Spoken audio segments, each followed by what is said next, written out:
Hai, Assalamualaikum. Kita berjumpa lagi untuk sesi kedua Pendidikan Islam tahun 4 bidang ibadah dengan tajuk Bulan Penyucian Jiwa. Okey, untuk muka surat dalam buku teks dari muka surat 129 hingga 134. Okey. Okey, kali ini kita akan tengok pada amalan-amalan sunat sewaktu berpuasa. Okey, kita tengok yang pertama adalah bersahur. Okey, yang membezakan antara puasa orang Islam dan puasa orang bukan Islam adalah sahur. Biasanya orang yang bukan Islam dia puasa dia tak bersahur.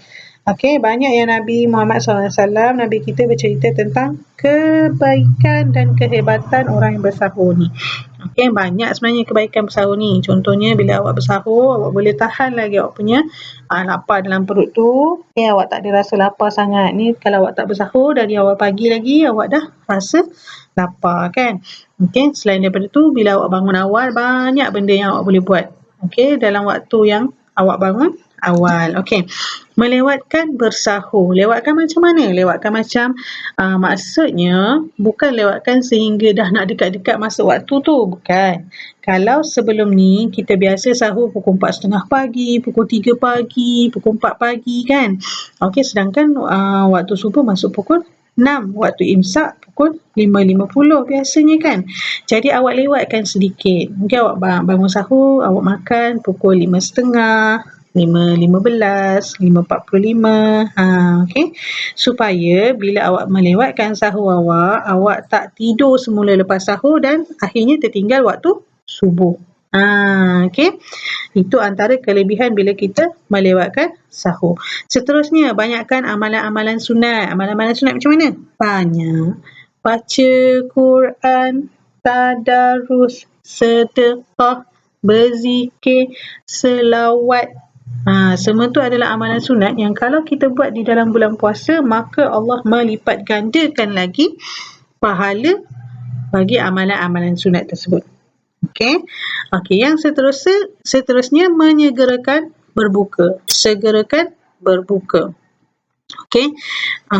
Bukan maksudnya awak buka awal waktunya, tetapi bila masuk waktu berbuka, awak terus makan. Bukan awak pergi buat kerja lain dulu, awak dah dengar azan maghrib, tapi awak tak apalah, nak pergi buat kerja ni dululah. Tak boleh. Bukan tak boleh. Disunatkan. Okey, lebih baik awak pergi berbuka dulu. Kerja tu ditinggalkan dahulu. Okey. Yang seterusnya, berdoa sebelum berbuka. Doa makan tu memang kita bacalah. Ada doa khas yang biasanya kita baca waktu berbuka kan. Allahumma laka sumna wa bika amanna wa ala rizqika aftarna birahmatika ya arhamar rahimin. Itu doa berbuka puasa. Okey. Yang seterusnya, bila kita berbuka, kita buka dulu dengan buah kurma atau buah tamar. Kalau tak ada, tak apa, tak ada masalah. Cuma awak boleh cari sesuatu yang manis. Gantikan dengan sesuatu yang manis. Buah lain yang manis. Contoh awak ada buah anggur waktu tu. Okey, awak boleh makan buah anggur. Ataupun awak tak ada buah, awak ada air manis je. Okey, awak boleh minum air manis dulu. Okey, cuma lebih baik bila kita berbuka dengan buah kurma. Sebab Nabi pun bila buka puasa dengan buah kurma. Okey, dan yang seterusnya berkongsi juadah berbuka. Okey, kita boleh bertukar-tukar makanan kita dengan jiran. Bagi jiran kita rasa apa yang mak kita masak kan. Okey, ataupun masa tu kita tahu ada orang yang tengah susah kan dekat kawasan rumah kita kan. Lepas tu kita pun hantar makanan dekat dia, kita berkongsi.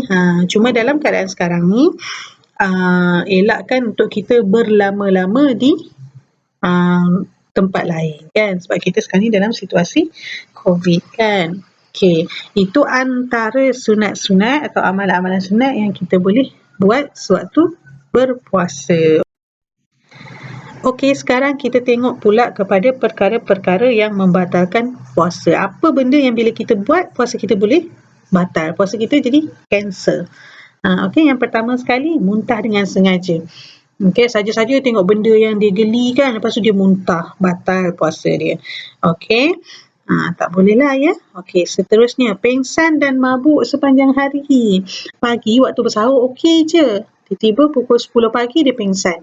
Nanti lepas asar nanti pukul 5, pukul 6 baru bangun, baru sedar. Yang tu terbatal lah puasanya pada hari tu. Okey. Sebab dia pengsan. Okey.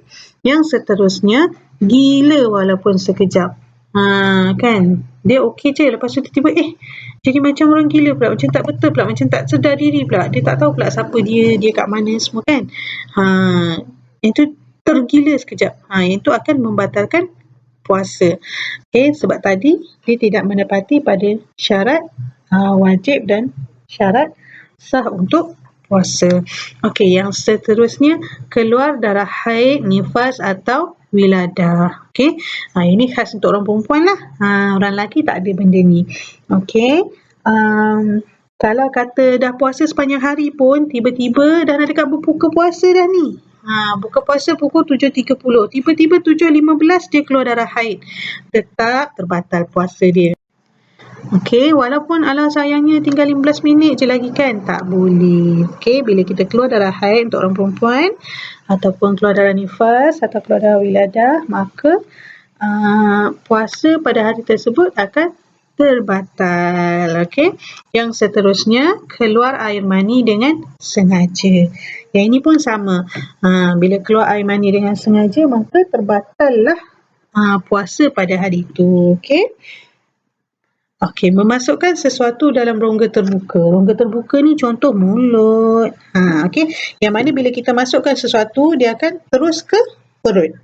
Okey, yang itu dia akan batal. Tapi kalau kata injection, okey, awak terima injection, yang itu tak batalkan puasa. Sebab walaupun dia masuk ke dalam rongga kita punya liang roma, tetapi dia tak terus masuk ke perut. Okey. Cuma kalau betul-betul masuk melalui mulut, okey, ataupun melalui kita punya dubur kan, yang bawah tu kan, dia boleh terus salur ke perut, maka itu akan membatalkan puasa. Okey, yang seterusnya, berjimat di siang hari. Yang ini untuk suami isteri lah. Sepatutnya tak, bila bulan puasa ataupun kita tengah puasa, tak perlu berjimat sewaktu siang hari. Okey. Yang seterusnya adalah murtad.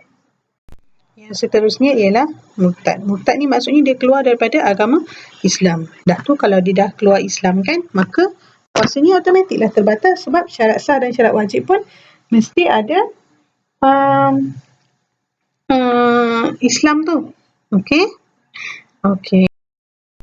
Okey, seterusnya kita tengok kepada kepentingan puasa. Kenapa kita perlu berpuasa? Apa kepentingannya pada kita? Okey, kita boleh tengok dari 3 segi, iaitu rohani, kita punya jiwa, okey, kita punya dalaman, jasmani, kita punya fizikal, tubuh badan kita, okey, dan akhir sekali dari segi masyarakat.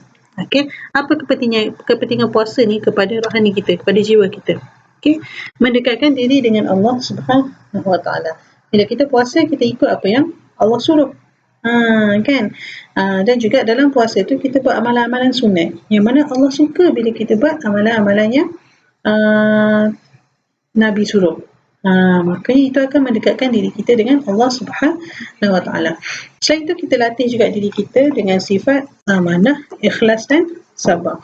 Kita sabar, kita tahan kita punya nafsu makan dari pagi sampailah dekat maghrib kan. Okey, kita latih sifat amanah kita.